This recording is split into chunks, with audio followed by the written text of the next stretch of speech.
Then he had his motorcycle accident, and he wasn't around for a while, but his health started to dwindle, and I would follow him around to the rehab centers to see how he was doing, and we would sit and laugh and talk. But Jay loved his children. He talked about his children, how much he loved them, and it was just good to see how even though he was not feeling good, he always had something kind to say about his family, and he was at peace. He was at peace. He was discomforted and suffering some, but it was still that peace you could tell that he had. He knows he was loved. So I'm glad I had a chance to know Jay, and I'll always remember him.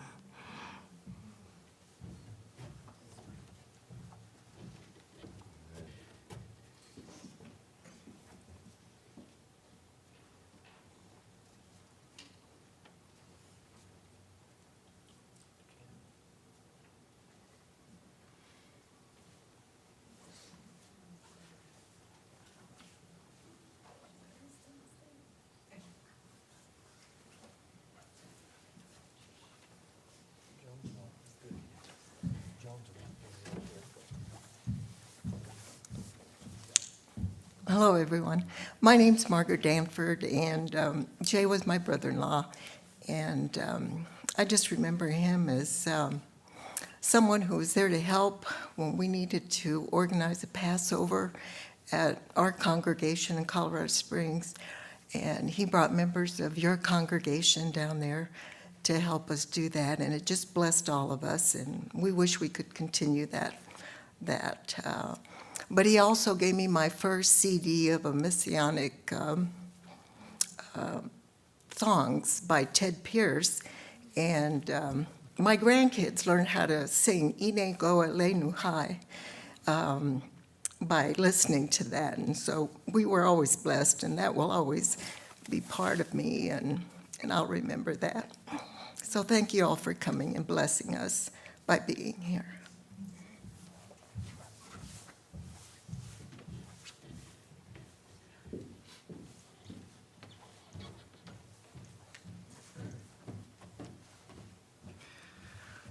We can truly praise the Lord that we were able to know Jay. And my fondest memories of him are when we would go out and witness. He was always willing to go out and witness. He had a burning desire for others to come to know our Messiah. And that will always stick with me. And as far as the landscaping, Justin might remember that Jay dragged him out here to help with the landscaping, and he was part of tilling some of the flower beds out in front. And he was up probably, past the knee up to the hip anyway, digging and tilling. So Justin, thank you. You have a part in the landscape of this congregation, and we bless you for that.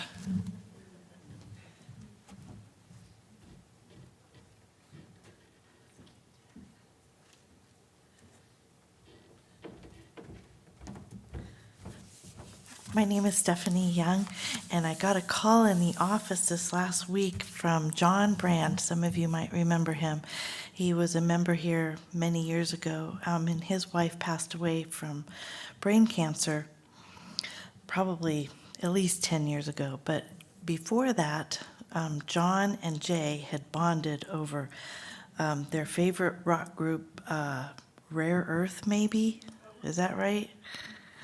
I can't remember what John told me, but anyway, he wanted to call into the office and just express his condolences to the family. And John remembers how kind that Jay was to him before Claudia passed away, and just he was always just there for people. And I remember the same thing too. Just he would bring ice for Passover and just so many things that he was just always available to help with. And so we remember him so fondly.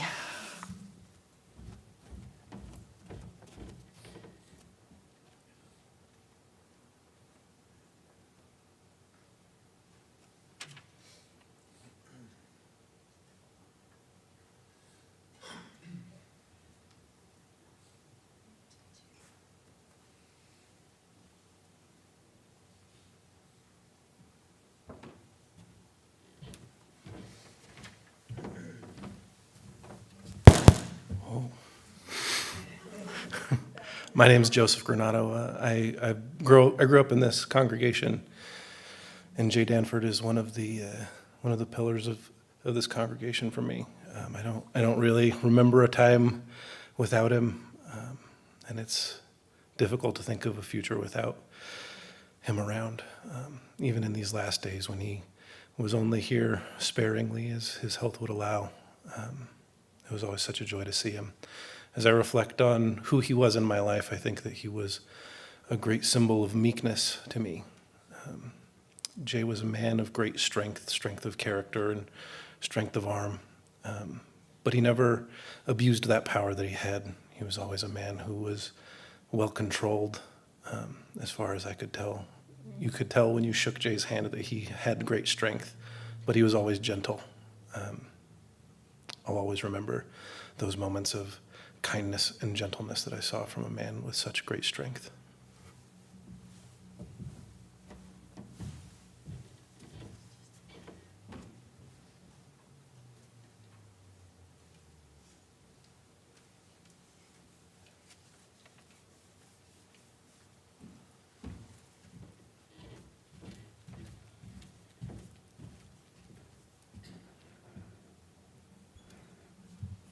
I'm Mary Ann Danford DeSoyce, and I am Jay's niece. His brother, who's not here, is my father. And several years ago, I was able to reconnect with Vicki. And in that time, I was able to also reconnect a little bit with Jay.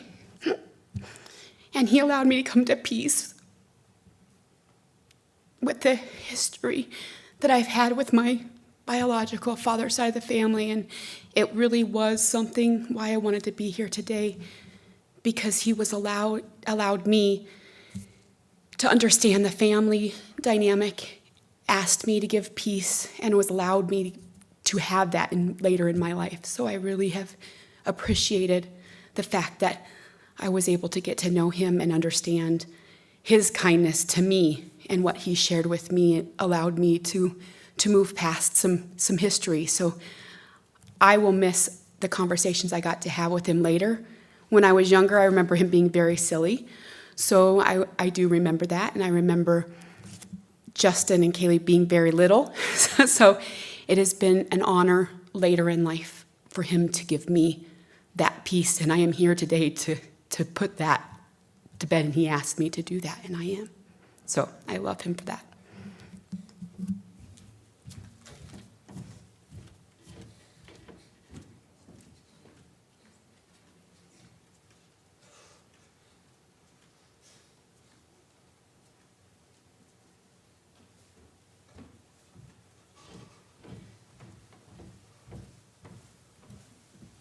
Hi, I'm Dan Young, and I have a fun story to share about Jay.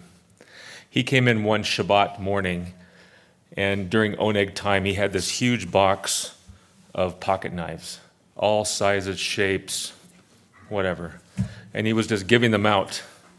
And I think all of our kids still have one of those knives. And we said, Jay, where did you get these knives? And he said, well, I was watching TV one evening, and I was falling asleep, and it was an offer to buy these knives, and I must have ordered them, because a few days later, here they were in the mail. So I didn't know what to do with them, so I brought them just to give them away. So that was my fun story about Jay. That explains some of the rips and the drapes.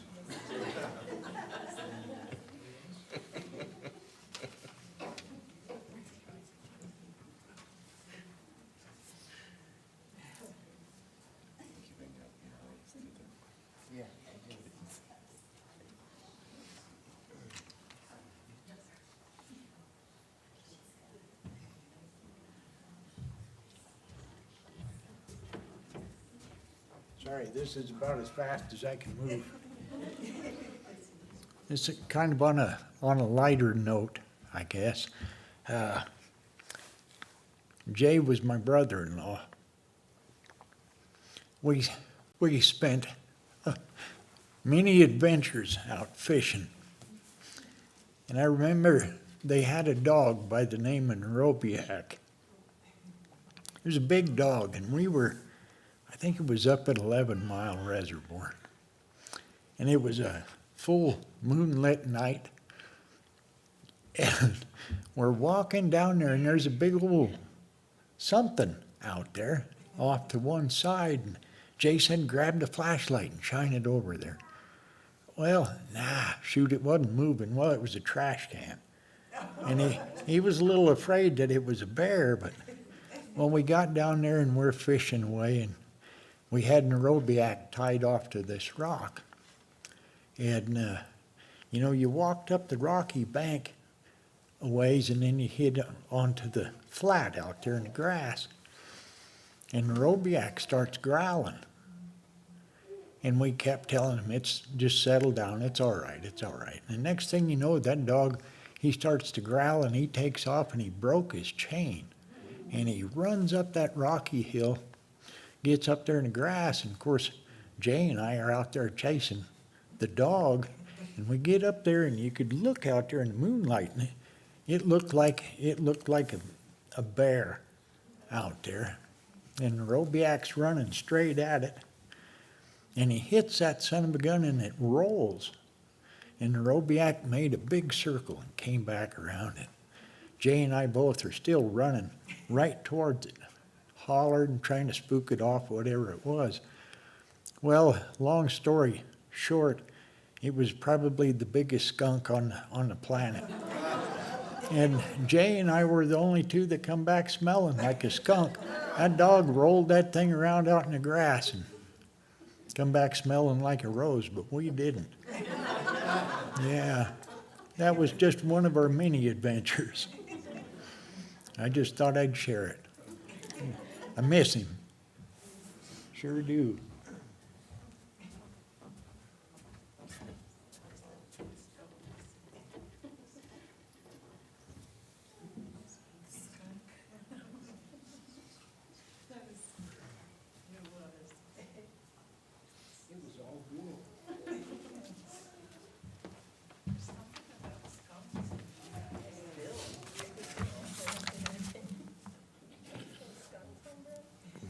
This is the last opportunity.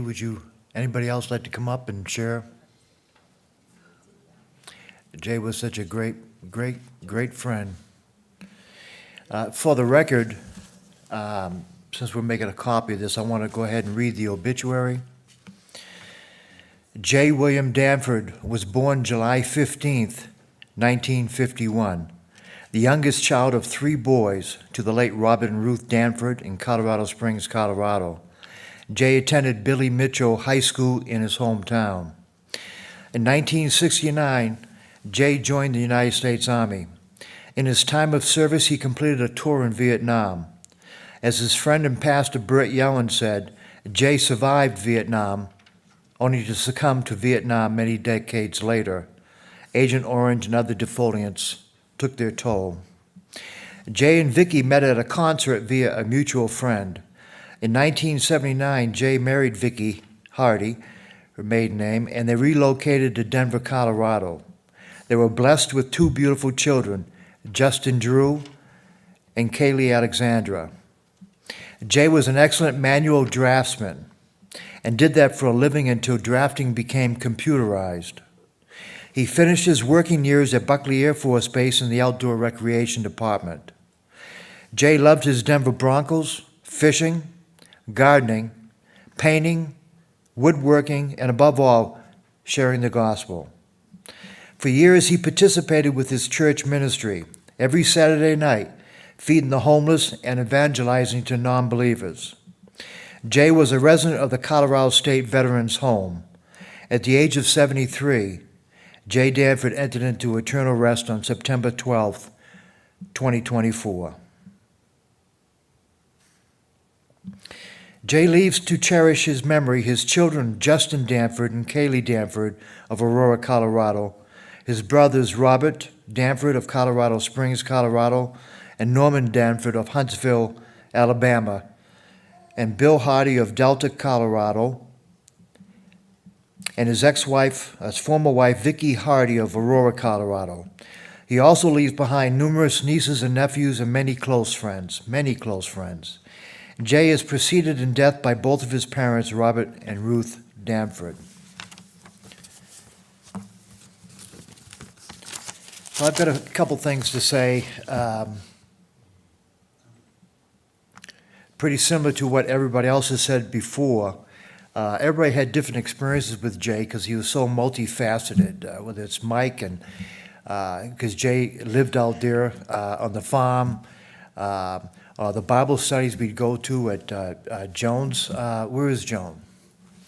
At Jones' place with Greg Catlin for I don't know how many years, and I've known Jay. Patty and I have known Jay and Vicki for over 30 years, and so I'm just going to read what I wrote here. I had to condense this down from about 10, 12 pages, but we gathered today to honor and celebrate the life of Jay Danford, my dear friend, our dear friend. I've known for over 30 years. I remember meeting Jay for the first time in the kitchen area. In the old, for those of you who've been here, going here for a long time, it was the old Oneg back here with the old kitchen. I think it was Bill or Betty Berg that introduced me to him. He was leaning up against the counter. I think he had just got finished washing and drying dishes. This is back in the day when we didn't have all the paper plates. Even on Passover, we would wash and dry the dishes up until 1:30 in the morning. But Jay and I hit it off real well. We developed a friendship, and it was a camaraderie that we shared, having both been in the service, and so that we had that brotherhood.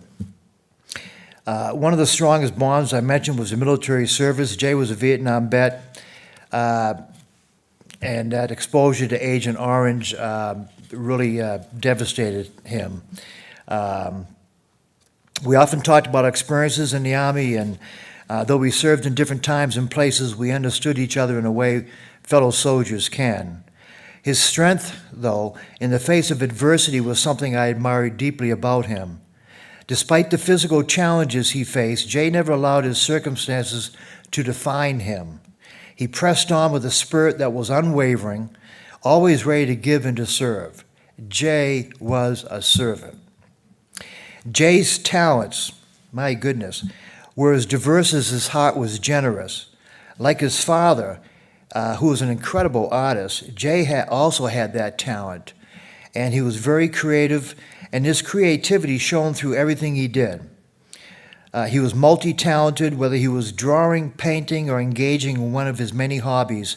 His skill and passion were evident. He had an eye for beauty, whether it be the rooster or the egg sign, a hand for creation, and a heart that poured itself into whatever task or project he was involved in. Jay also had a deep love for this shoe.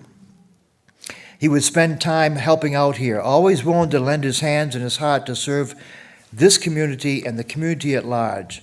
Whether it was working on a project, helping with events, or simply doing the behind-the-scenes work, Jay's devotion to the shoe and to God was clear. He wasn't looking for recognition or praise. He was simply there to serve because it was the right thing to do, and because he loved being a part of something greater than himself. One of the things I always treasure about Jay is how we shared a mutual love for gardening. Every year, Jay, for many years, would bring me Olathe corn to plant, and it was always the sweetest, best corn you could find. Jay, as many of you know, had a real green thumb, and we would often check on each other's gardens, swapping advice and sharing our successes. But Jay's generosity extended far beyond the garden. He was always ready to give of his time, his talents, and his resources, whether it was to his family, his friends, or anyone in need. And it was to a fault, perhaps. Above all, Jay's heart was set on serving the Messiah. A couple of people have mentioned here before. The Messiah, for those who aren't familiar with the terminology, this is Jesus, Yeshua. His faith in Yeshua was the driving force behind everything he did. Jay lived out his belief with passion and purpose, especially in his evangelistic outreach to the homeless and the needy. Someone talked about the Saturday nights, being down in Colfax. It was just wonderful how he wanted to share his love and what he knew and who changed his life. He was a doer of the word, committed to the Great Commission in Matthew 28:19 through 20, making sure that everyone he met had the opportunity to hear the good news. Jay's faith was not just something he spoke about, it was something he lived out daily. He was always ready to share how the Messiah had changed his life and to show that same love to others. Now, make no mistake about it, we're all human, we're all sinners. Jay was that way also, but he was saved by the grace of God. And that's what he wanted to share with everybody else. None of us are perfect here. And Jay was that way also, but he was saved by that grace, and he believed that, and he wanted to share that, because his heart was completely different. As many of you know, better than I do, Jay was a rough and tumble guy growing up. And I guess Brother Bob and certainly Brother Norman, who I had a chance to meet several years back when Jay was sick and in the hospital. And some stories that he told me were just incredible. So Jay was a changed man. He was stubborn, he could be funny, he could also be serious. But he loved the Lord, and he wanted to share. And now I know that Jay is at peace, likely sitting with our dear friend, his dear friend, Greg Catlin, enjoying a cup of coffee together in the presence of the Messiah, in the presence of Jesus, Yeshua.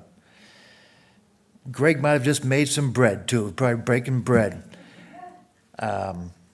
Jay's earthly body may be gone, but his spirit, his generosity, and his love will continue to inspire us all. So as we remember Jay today, I want to honor his memory by sharing something I know he would want all of us to hear. Jay's greatest desire was for everyone to know the love and salvation available to us all in Jesus the Messiah. And so and to honor him, I want to extend a simple invitation to everybody here, whether it's right now, or in a quiet moment tonight, tomorrow, or next week. If you don't know the Lord, ask him to reveal himself to you. Ask him to come into your life. Let him know that you're a sinner. Ask him for that forgiveness. Seek and you shall find. Jay's life was a beautiful example of what happens when a heart is fully surrendered to God.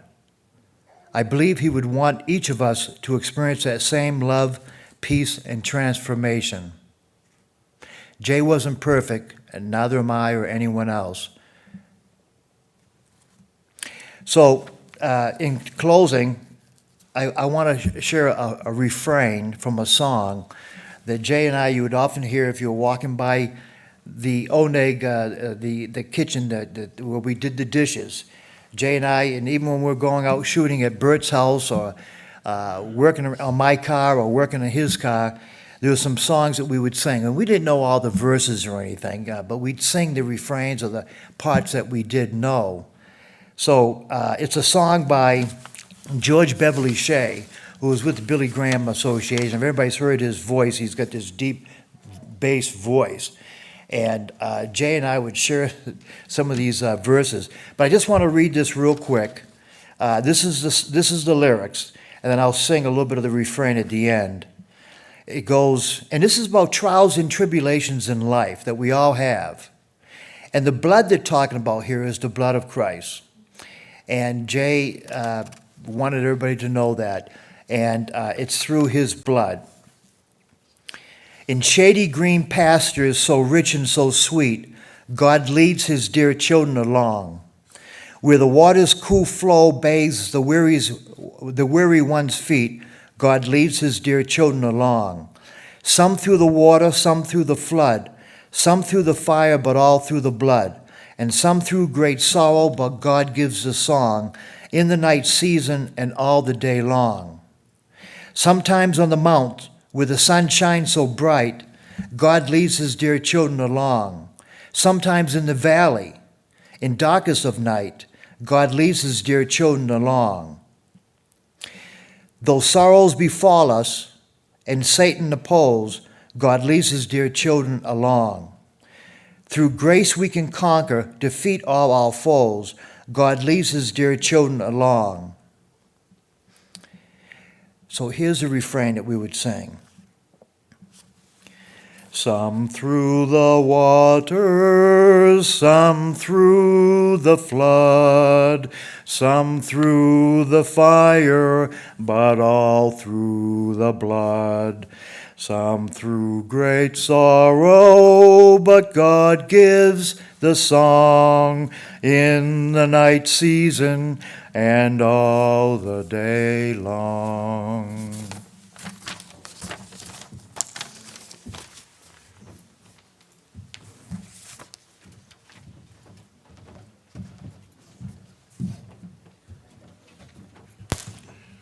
Before we are dismissed for refreshments, I think there's a couple of things that we might be able to take away from this celebration of the life of a warrior.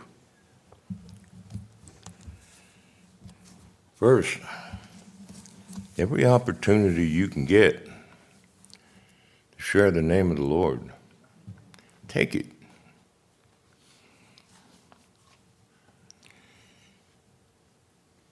You never know who you might speak to and what the Lord has called that person to do. Paul talks about it as jewels in your crown. Take those opportunities to share, and they come every day. The second is a little more pragmatic. If anybody ever brings you a skunk and tells you to put it in a bucket, pour a bunch of gas on it, put a hole in it, and set it out in a dry field on the eastern plains of Colorado, politely say no. Just say no. There are significantly better ways to do it. Trash bags come to mind. Can't believe you listened to him.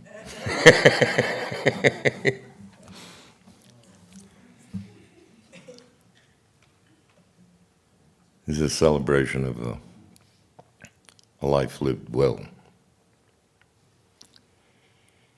May those memories of life permeate your heart, mind, and soul.